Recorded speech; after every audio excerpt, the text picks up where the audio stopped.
Good day, this is Economics A level. Today we're going to talk about constraints on business growth.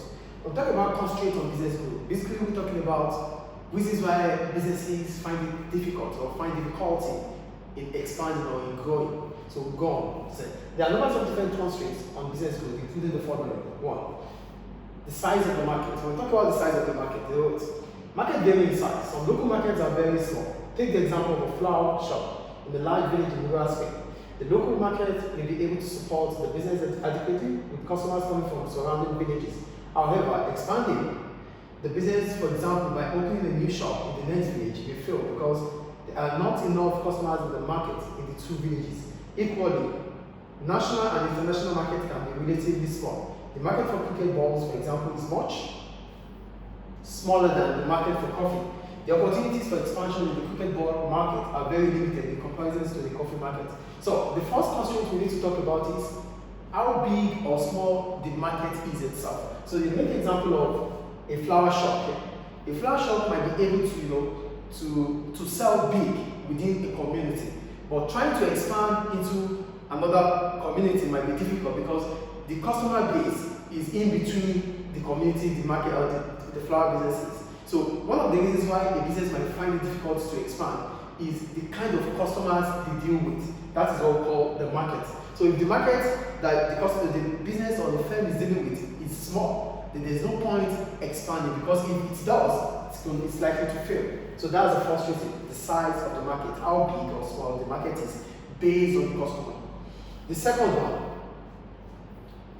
access to finance. When we talk about access to finance, what is finance itself? Finance is the disbursement of funds from the surplus unit to the deficit unit. That is what finance is. So, the accessibility of finance here, they said, they wrote, to expand, firms need access to finance. Most firms expand by using the profit they have made in previous years and putting this back into the business. However, firms also commonly use loans and overdrafts from banks to finance their expansion. So before we go further, you have to say, to expand, firms need access to finance. Most firms expand by using the profit they have made in previous years and putting this back into the business. This is what we call retained profit. So one of the ways in which a business can expand or grow is through retained profit, meaning you have the profit you made the previous year, you are putting it back into the business. That is what we call retained profit. It's an internal source of finance. So that's the first method. Another way is being able to have access to loans, maybe an overdraft. And when we talk about an overdraft, it means you are able to withdraw more than your available credit balance in your bank account. If you are able to do that, yes, you might be able to expand. But the constraint here, because we're talking about the constraint, so the constraint here is that firms, especially small businesses, they might not have access to finance. One of the reasons they might not have access to finance is that financial institutions like banks, they consider them as high risk, so they might not be willing to give them loans. So that is the point they are making there. And for the retained profit, sometimes the retained profit are not that enough to finance expansion. But let's go further. This depends on banks being willing to give them a loan. Like I said earlier, the willingness of the banks, the willingness of the financial institutions to give out loan is also another reason why firms might not be able to finance their expansion. So a constraint here is the accessibility to finance. Firms, especially small and medium-sized businesses, they don't have that backing. They don't get that trust from financial institutions to give them loan, unlike larger firms. So the third one here is owner objectives. When we talk about owner's objectives, we talk about the owners of the business.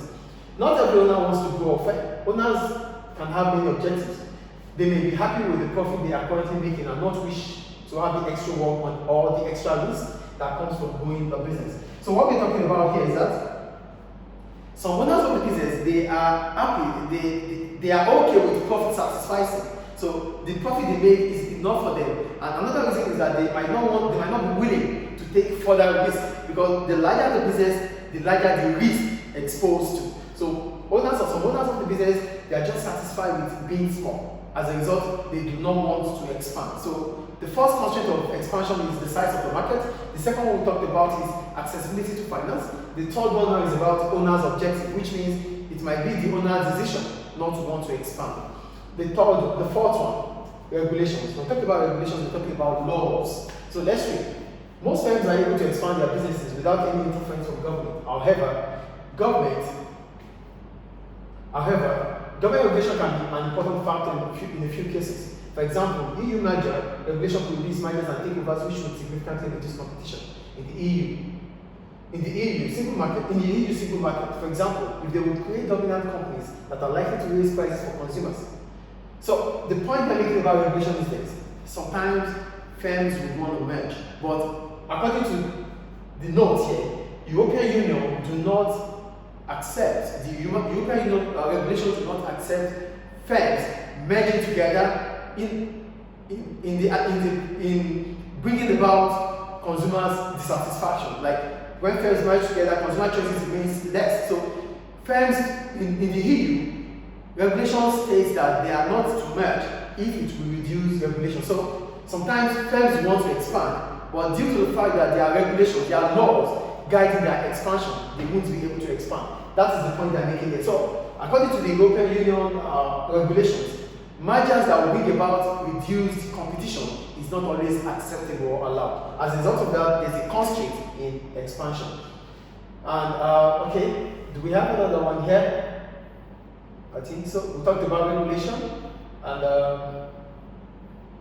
that's all about constraints to business growth. So the first constraint to business growth, like I said earlier, constraint means difficulty. Reasons why businesses might find it difficult to grow. Number one is the size of market, how big or small the customer base is. Number two is the accessibility to finance. So if firms do not have finance, it might be difficult for them to expand. The third one is the owner's objective. So owners of the business, they are just satisfied with making the profit they are able to make. They don't want to even expand, or they don't want to put on the stress of expanding their business, because the larger the business, the larger the risk being exposed to.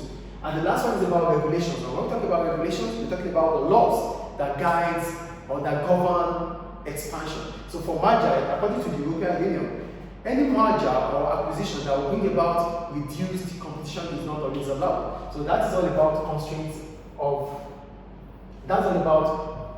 on business growth. So if you have any comment or any question, please put it in the comment section. Thank you. My name is Mr. Abdulateef Adebayo. Thank you.